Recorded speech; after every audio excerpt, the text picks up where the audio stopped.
Unidad 3. Época de transformaciones estructurales. Sociedad y cultura. Décadas de 1960 y 1970. Urbanización.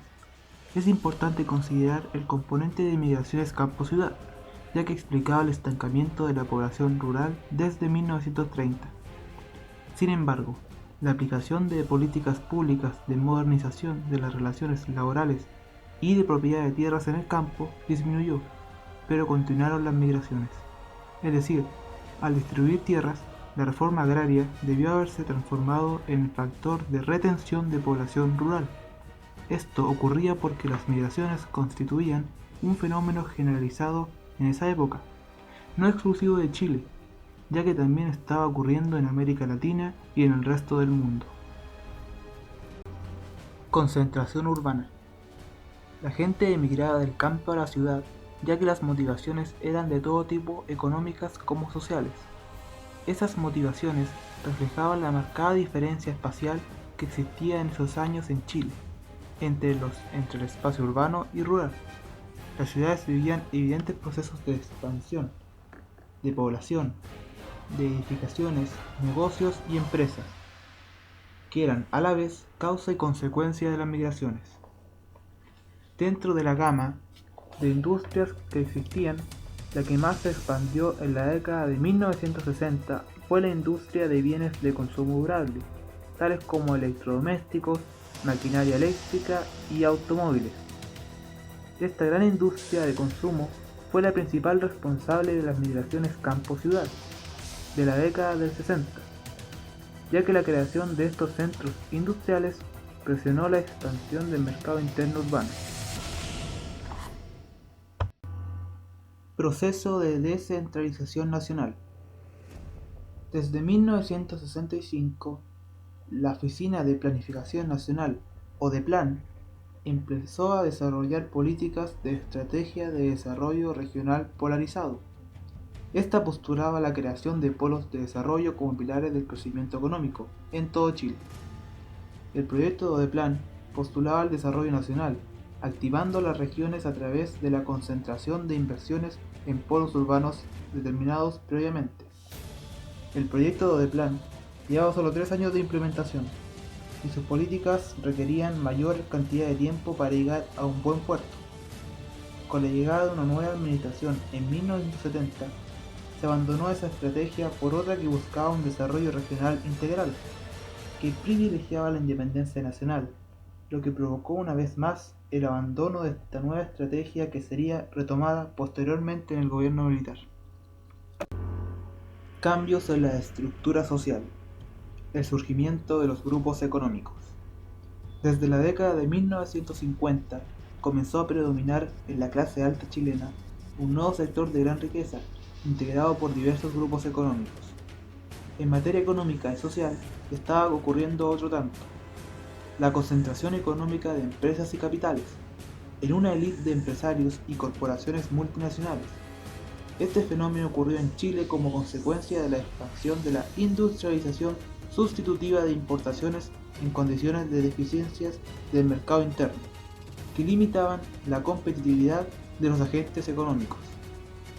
A comienzos de la década de 1960 existían 11 grupos económicos que dominaban diversos sectores de la economía. Los 5 principales eran los siguientes: Grupo Sudamericano, Grupo Banco de Chile, Grupo Banco Edwards, Grupo Punta Arenas y Grupo Banco Nacional del Trabajo. Las clases altas. ¿Quiénes conformaban parte de la clase alta? Fundamentalmente grandes empleadores, es decir, dueños, gerentes y directores de grandes empresas industriales, comerciales y de servicios fundadas con capitales nacionales y o en asociaciones con inversores internacionales. En la década de 1960, los empresarios urbanos contaban con 2 organizaciones gremiales: la Confederación de Producción y el Comercio y el Consejo de la Pequeña y Mediana Empresa.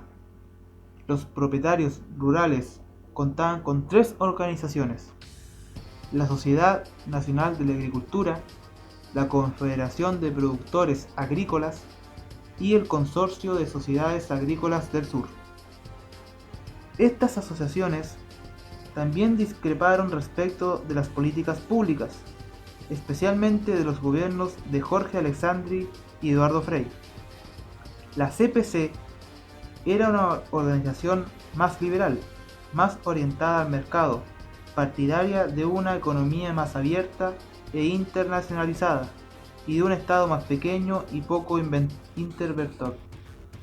En cambio, la CPME correspondía a un empresariado que aspiraba a ser protegido por el Estado, que se defendían como hombres de trabajo, mientras veían a los grandes empresarios más como especuladores que como productores.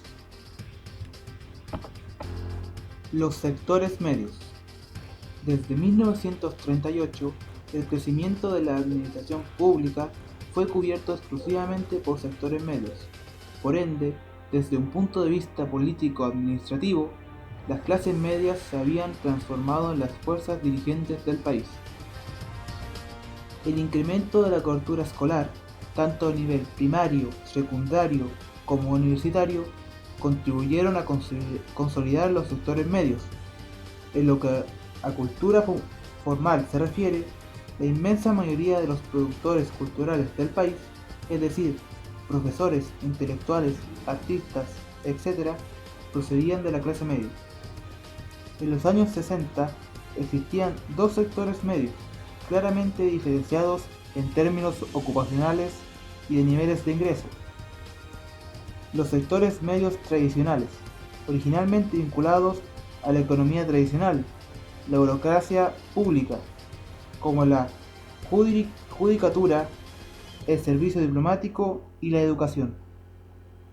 Los sectores medios modernos, asociados con empresarios y trabajadores independientes de los sectores de la industria, comercio y servicios.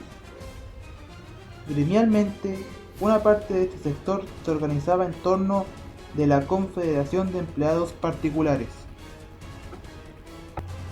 Los sectores populares. Se les identifica ocupacionalmente hablando con el obrero urbano, los trabajadores rurales, el campesinado, aquellos que se desempeñan en los sectores informales de la economía, vendedores ambulantes, trabajadores por cuenta propia, trabajadores sin contrato y previsión social, trabajadores ocasionales, entre otros. Factores de disminución relativa de la población obrera. 1. Mejoramiento relativo de sus condiciones de vida. Este se debió fundamentalmente a la expansión del gasto fiscal del Estado y del empleo público. Y otro factor fue el crecimiento del sector comercial, tanto formal como informal, lo que sumado a la disminución de las empresas medianas y pequeñas, provocó la conversión ocupacional de la población obrera en vendedores o dependientes del comercio. Ser joven en los años 60. Los jóvenes fueron el público objetivo de numerosas reformas políticas y electorales durante la década de 1960, entre las que destacaron la promoción popular y la reforma electoral de 1970, que redujo la edad mínima para sufragar, dejándola en los 18 años. El gobierno de Eduardo Frei fue, en ese sentido, el más innovador. Durante su mandato se dio impulso al Instituto Nacional de la Juventud, que en conjunto con los comités de promoción popular desarrollaron importantes programas de capacitación en la formación de liderazgos para comunidades de base. Además, en los años 60 surgieron numerosos partidos y movimientos, como Gremialismo, UP, el MAPU y el MIR. La única fuerza que sobrevivió para representar en forma específica los intereses femeninos fue el Partido Femenino, que perduró hasta que su principal dirigente, María de la Cruz. La desaparición del movimiento feminista fue una acción que surgió de las propias mujeres debido al cambio de eje de la política general durante la década de 1960. Continuaron existiendo organizaciones sociales de mujeres que lucharon por sus reivindicaciones. Fue el caso de la Unión de Mujeres de Chile, fundada en 1952. A nivel de políticas públicas, el gobierno de Eduardo Frei Montalva inauguró un procedimiento que, a partir de entonces, se volvería normal: canalizar todas las políticas propias de lo femenino en la visión que se hacía desde el Estado, a través de la Central del Centro de Madres. En 1970, había en Chile 10.000 centros de madres y estos aumentarían a 20.000 en 1973, durante el gobierno de Salvador Allende, a la vez que surgiría la Secretaría Nacional de la Mujer, en la perspectiva de crear el Ministerio de la Familia, que nunca se llevó a cabo. El cine y la televisión. En 1955, el sacerdote jesuita Rafael Sánchez fundó el Instituto Fílmico de la Universidad Católica, y poco después, en 1959, Pedro Chasquiel, entre otros, fundó el Centro de Cine Experimental de la Universidad de Chile. El Estado, además, participaba en la industria chilena solo a través de un consejo de censura cinematográfico, más preocupado del contenido político de las realizaciones que de incentivar la producción y el mercado. Esto comenzó a cambiar durante el gobierno de Eduardo Frei, cuando se estableció una ley de fomento al cine nacional y se reabrió Chile Films. La televisión. Este desarrollo inicial de la televisión en Chile presentó las siguientes etapas. Primera etapa. Estuvo caracterizada por el desarrollo de una televisión universitaria, de carácter experimental, tanto en lo técnico como en lo programático. Segunda etapa.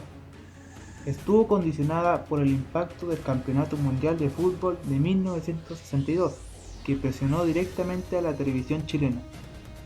Tercera etapa. Se produjo la consolidación de la competencia televisiva, con mayor igualdad entre los canales 9 y 13. Cuarta etapa. Se produjo una crisis de los canales. El surgimiento de la empresa nacional de telecomunicaciones Entel y la demanda televisiva de provincias llevaron a la fundación del canal estatal Televisión Nacional de Chile. Y quinta etapa. Estuvo condicionada por el conflicto político nacional. El momento de la llegada de Salvador Allende al poder, las directivas de todos los canales de Santiago eran partidarias del nuevo gobierno. El conflicto político condicionó todas las parrillas programáticas, provocando que los espacios noticiosos y de debate político fueran predominantes. La música popular. En la década de 1960 se desarrollaron dos movimientos musicales en Chile: la Nueva Ola, que constituyó una adaptación de las corrientes rock and rolleras internacionales, y la Nueva Canción Chilena, que vino a ser una respuesta folclórica nacional a la creciente influencia de la música internacional. La Nueva Ola no fue propiamente un movimiento rock and rollero. Si bien en su origen existieron adaptaciones de canciones exitosas del rock and roll estadounidense, como fue el caso de Peter Rock, en su evolución posterior, la Nueva Ola asumió estilos más melódicos y bailables, por impulso de la industria musical local, mientras que la corriente rock and rollera quedaba sumergida y postergada. La Nueva Ola destacaron varios artistas tales como José Alfredo Fuentes, Buddy Richard, Luis Dimas, entre otros. La Nueva Canción Chilena fue un movimiento musical y un fenómeno cultural que surgió de la síntesis de sucesos que estaban ocurriendo en el ámbito político, por ejemplo, la influencia de la Revolución Cubana, con elementos técnicos y musicales que procedían de la tradición folclórica nacional. La literatura. La literatura de los años 60 estuvo dominada por los poetas, de los cuales los más conocidos eran los dos Pablos: Pablo Neruda, Premio Nobel de Literatura en 1971, y Pablo de Roca, Premio Nacional de Literatura en 1965, quienes, a mediados de los años 50, se habían enfrentado en lo que se conoció como la guerrilla literaria. En el terreno de la literatura infantil, en esos años comenzó a destacar la figura de Marcela Paz, quien había comenzado a escribir en la década del 50 una serie infantil conocida por su personaje Papelucho. Además de los escritores nacionales, esta época estuvo marcada por el boom latinoamericano, con obras de Mario Vargas Llosa, Ernesto Sábato, Gabriel García Márquez, Julio Cortázar, entre otros.